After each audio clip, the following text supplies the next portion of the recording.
De ce mă bucur eu astăzi, sau unul dintre motivele de bucurie pe ziua de astăzi, este că avem șansa să avem alături de noi în panel un expert în Customer Experience. Ceea ce mi s-a întâmplat în momentul în care am citit prima carte de Customer Experience este că timp de 2 luni de zile am fost un frustrat continuu. Citind cum ar trebui să fiu tratat și cât de bine mi-ar plăcea să fiu tratat așa și uitându-mă ce tratament primesc. Și lucrurile au mers din rău în mai rău.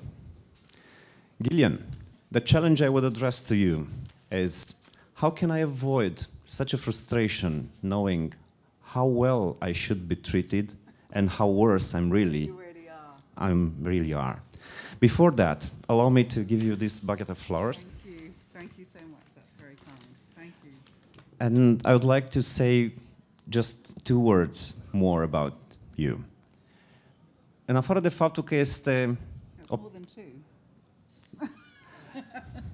2 words. Amazing and Gillian. Thank you.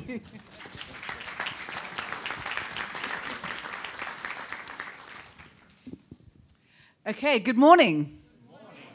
Fantastic. Okay, well, first of all, thank you very much for giving me the opportunity. This is my first time ever in Bucharest, so thank you very much for that. What I'm going to do today is I'm going to take you through 8 trends that we're seeing around the world. And I think all of you in the room today have customers of some sort. And I think that if not all of the trends, then certainly some of the trends you will see with your customers, and hopefully you'll be delivering it to your customers and hopefully experiencing it sometime. Okay, right, so let's go to the first trend.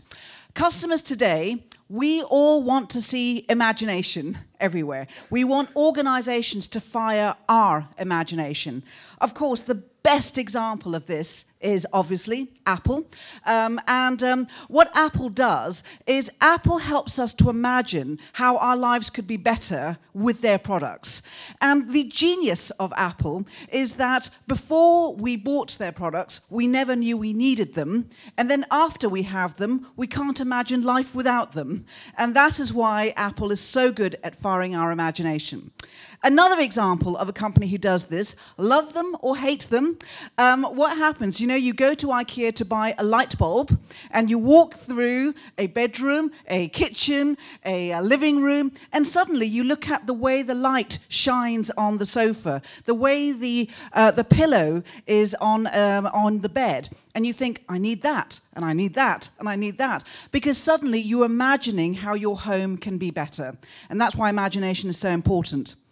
Another great brand, I live on coffee, and this is Nespresso. So Nespresso doesn't just give you a cup of coffee. Nespresso helps you imagine how you might become a barista in your own home. All these Nespresso wonderful things are called Premier Crew pods. They're not just any pods. Contrast this with their competitor, this is how they display their products. Certainly nothing to fire your imagination over here. Okay, second trend, and actually it's interesting because this has come up several times already, is the need for us as consumers to feel part of a community. And more organizations are understanding that we can't separate business from customers. This is a perfect example of a community. And a lot of banks are understanding that we don't really like them very much anymore. Sorry, any bankers in the room, sorry. So what they're trying to do is to kind of appear more human. And so a lot of this is a state bank in the States. And what they're doing is they're creating coffee shops in their banks so they can appear more welcoming and more comfortable, which is really ironic because banks started as coffee shops in the 1600s, and here we go full circle. Another great example of a community, this is a Puma store in Prague, and they recognize that their customers are mainly between 15 and 22. So why not create a youth club for them rather than a store? And you can see that the Puma packaging is actually very, very subtle, and this is what they kind of promote from it. But one of my favorite examples of a community is, this is an example of Zappos in online retailer in Las Vegas. And they are so ambitious Vegas that what they're going to do is they're going to build a new community in downtown Vegas. Vegas you probably all think of as the Strip. The Strip is not in downtown Vegas, but what's happening is everything is in the Strip, so downtown Vegas is now empty. There is nothing there. So Zappos has decided to create a new community there. Big problem, there are no buildings in downtown Vegas, but that isn't going to stop Zappos. They are actually shipping containers in to actually build a community of containers in downtown Las Vegas. Then we have the third. I think this is the most critical trend in customer experience over the next few years. And this is the rise of peers. We no longer feel we need organizations. We've got our peers. And obviously the most famous example of this is TripAdvisor. How many of us have changed plans because someone we don't know, living 6,000 miles away, who could be an axe murderer, has said that room was dirty. And we go, fine, I'm changing my plans. And that is what our trust in peers is extraordinary. So extraordinary that in the UK, these two banks on the left are what we call peer-to-peer banks. These are people lending money to other people that they don't know. These are unsecured loans. You have no guarantee on them. And up until July this year, £250 million were lent in unsecured loans. So we trust banks, so we have so little trust in the banks, we'd rather put them somewhere where they're not guaranteed at all. And on the right, what we see over here is organizations that help us fund our business, crowdsourcing, crowd-funded businesses. And this is a great example of how peers and kind of community of consumers can be so powerful. Do you remember having Polaroid cameras and how great they were?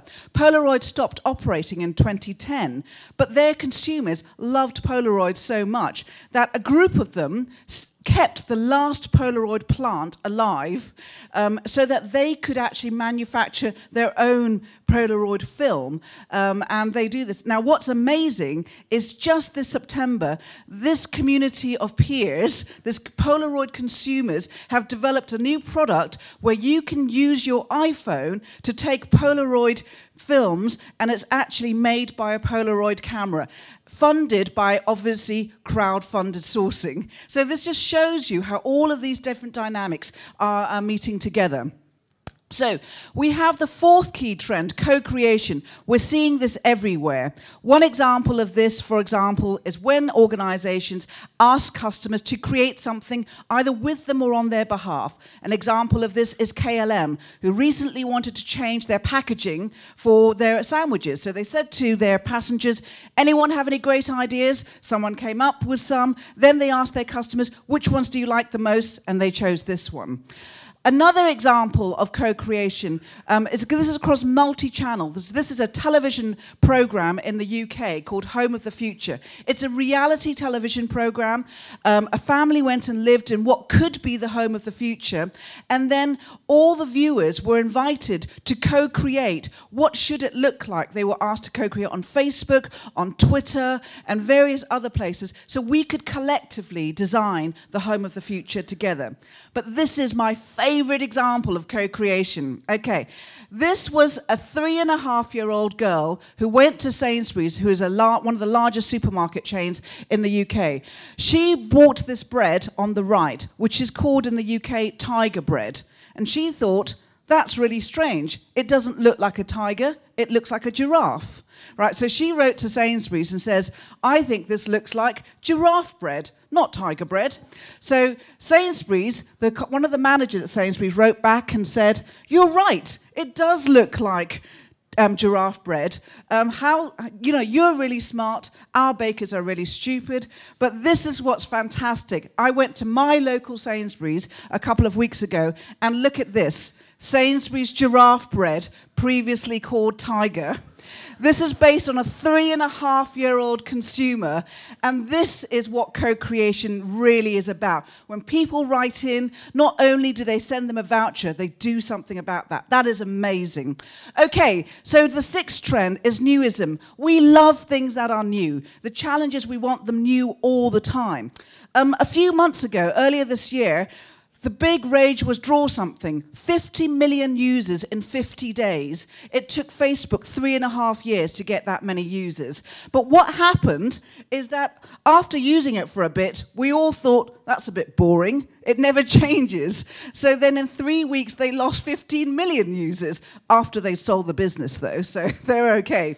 But then contrast that with Instagram, who actually started off, relatively quietly. But what they've done is they've managed to create, what's that C word again? Communities.